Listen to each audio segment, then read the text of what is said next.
Home run by Okami! That puts this team ahead by 2 as we are at the bottom of the 5th inning here at Ritchie Stadium.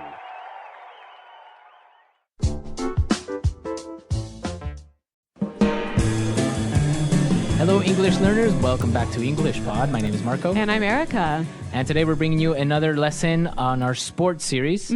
We're talking about baseball today. Baseball, the American national pastime. Is it? Yes, it is. Okay. So we're going to be looking at this interesting sport that is played mainly in the Caribbean. And, well, it's actually very popular in the United States and Japan. That's right. Korea. Yep. So we're not only going to learn a bunch of baseball language, but we're also going to see how baseball has a big influence on English in general. That's right. So we're going to learn a lot of great things today. So why don't we start and listen to our dialogue?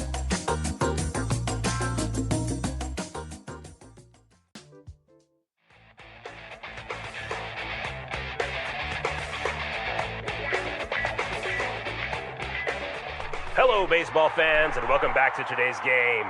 My name is Rick Fields, and of course, I am here once again with the man that seals the deal, Bob Copeland.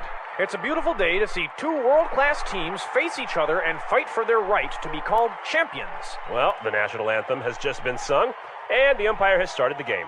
It's time to play ball. Roger Vargas is up at bat. Pitcher winds up and strike one. Very nice curveball by the pitcher. The catcher gives him the sign. He winds up, and Vargas gets a line drive. The players are scrambling to get the ball. Vargas gets to first base, and he's still going. The outfielder throws it to second. Vargas slides. He's safe. Great play. We have a runner on third, and up at bat is Brian Okami. There's the pitch. He hits it. It's going. That ball is gone. Home run by Okami! That puts this team ahead by 2 as we are at the bottom of the 5th inning here at Ritchie Stadium.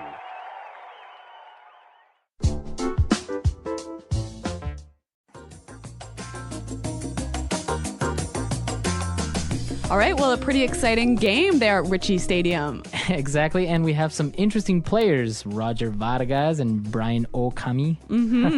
All right, so, well, we saw some great words, and, well, it's time for us to take a look at them now in Language Takeaway.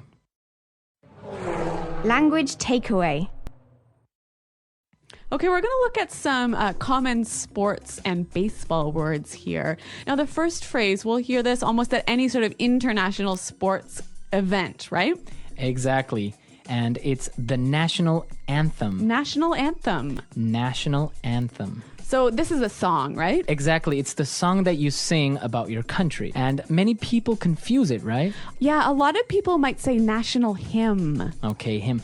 Because in some languages, it might be like a hymn, like literally translating. Yep. But in English, it's called the national anthem. The national anthem. All right. So what about our next word? Well, we were talking about the pitcher. Pitcher. Pitcher. The pitcher. Pitcher. Okay, and now this is one of the players on a baseball team, and his job is to throw the ball. To throw the ball really fast. So that the guy can hit it with the bat. Okay, so that's the pitcher. Now, the interesting thing is that the baseball commentator said the pitcher winds up. Winds up. To wind up. To wind up. Okay, well, let me paint you a picture. Okay. So imagine a clock. And you're turning the clock to wind it up, to get it ready to go. To make it work. Exactly. So imagine the pitcher doing the same sort of thing, bringing his arm back behind him, getting ready to throw the ball. Okay, so that is to wind up.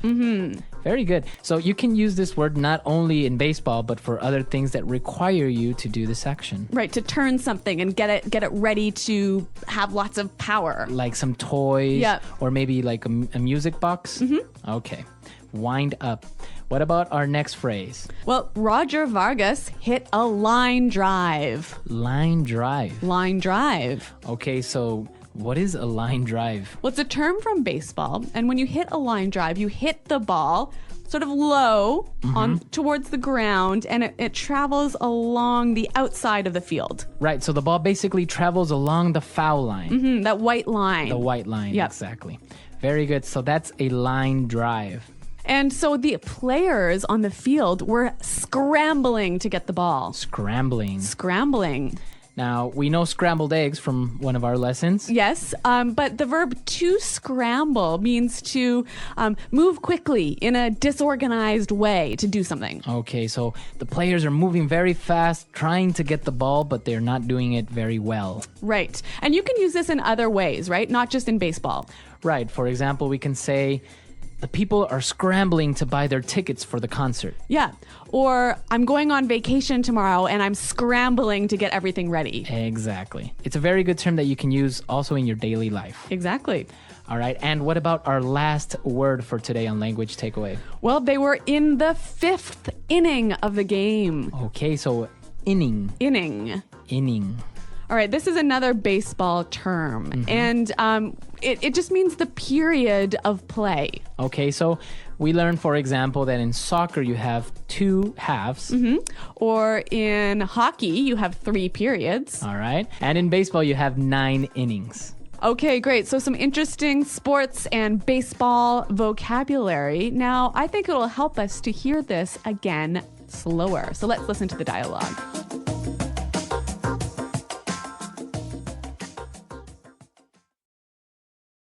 Hello, baseball fans, and welcome back to today's game. My name is Rick Fields, and of course, I am here once again with the man that seals the deal, Bob Copeland. It's a beautiful day to see 2 world-class teams face each other and fight for their right to be called champions. Well, the national anthem has just been sung, and the umpire has started the game. It's time to play ball. Roger Vargas is up at bat. The pitcher winds up, and strike 1. A very nice curveball by the pitcher. The catcher gives him the sign. He winds up, and Vargas gets a line drive. The players are scrambling to get the ball. Vargas gets to first base, and he's still going. The outfielder throws it to second. Vargas slides. He's safe. Great play. We have a runner on third, and up at bat is Brian Okami. There's the pitch. He hits it. It's going. That ball is gone. Home run by Okami. That puts this team ahead by 2 as we are at the bottom of the 5th inning here at Ritchie Stadium.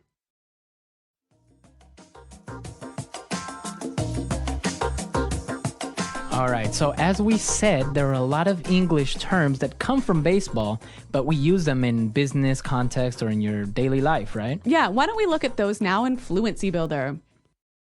Fluency Builder. All right, so the first phrase that we have is up to bat. Up to bat. Up to bat. So literally, in this dialogue, it means the guy is standing on home plate ready to hit the ball, right? Right. He has the bat and he's ready to hit it. But what about in other contexts? So, for example, you can be at a meeting and maybe it's your turn to talk. So you're up to bat. So, exactly. Your boss will say, okay, Erica, you're up to bat. Okay, so it means sort of like it's your turn. It's your turn. Yeah. Very good. All right, so that's another term that is used in baseball, but very commonly used in other circumstances. So we also saw in the dialogue that Roger Vegas, he hit the ball, but he missed, and that was strike 1. Right, strike 1. So in baseball, you have 3 strikes. 3 tries. 3 tries before you're out. Yes. And so now the same thing happens in daily life. So if someone says, that was strike 1. It means you made the first mistake. Yes, and if you make 2 more, you will be fired, for Maybe. example. Yeah. Or maybe your parents will say, okay, that wasn't nice, strike 1. And then 2 more times and you'll have a timeout. Or you'll be grounded. Yes. Okay, so that's also called a strike. And the pitcher threw a curveball. A curveball. Curveball. So, okay, pretty clear. A curveball is when you throw the ball and it sort of goes in a curve. It doesn't go straight, right? Right, exactly. But how can this be used outside of baseball? So you can say, oh, my boss threw me a curveball today. So he gave you an unexpected problem. Or something that was difficult to handle. Okay, this one is pretty interesting. I'd like to hear a few more examples. Example 1. My boss threw me a curveball today, so I have to stay and work late. Example 2. It was a huge curveball when she asked me how many kids I wanted to have. How am I supposed to know? All right, so that's basically a curveball. You can say an unexpected problem or Yep. situation. That's right. And our last phrase, and well, probably one that's you already know, home run. A home run. A home run. From baseball, we know that that's when you hit the ball really far. And you hit it outside of the playing area or outside the park. Yes. And now if you use it in a business context or in your daily life, It means something similar. Why don't we take a listen to the examples and see if we can figure it out? Example 1. Great job on that sales presentation. You really hit a home run. Example 2. Our sales team hit a home run this month by doubling our revenue. okay, so basically a home run is a success. A victory. A victory. Yeah, a big accomplishment. That's right. So we've seen a lot of these great phrases, and as you can see, a lot of them from baseball are used in your daily life, and there are many, many more. Okay, well, why don't we hear them again in the baseball context, and we'll listen to the dialogue one more time.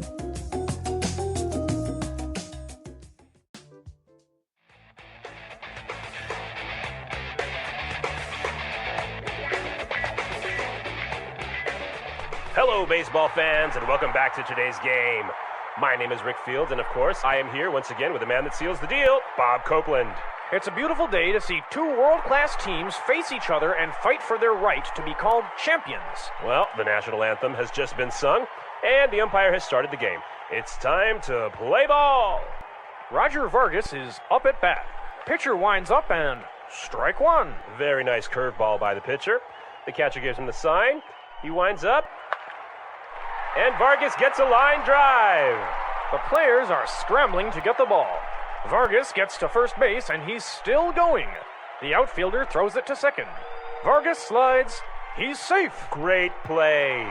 We have a runner on third, and up at bat is Brian Okami. There's the pitch. He hits it. It's going. That ball is gone. Home run by Okami. That puts this team ahead by 2 as we are at the bottom of the 5th inning here at Ritchie Stadium.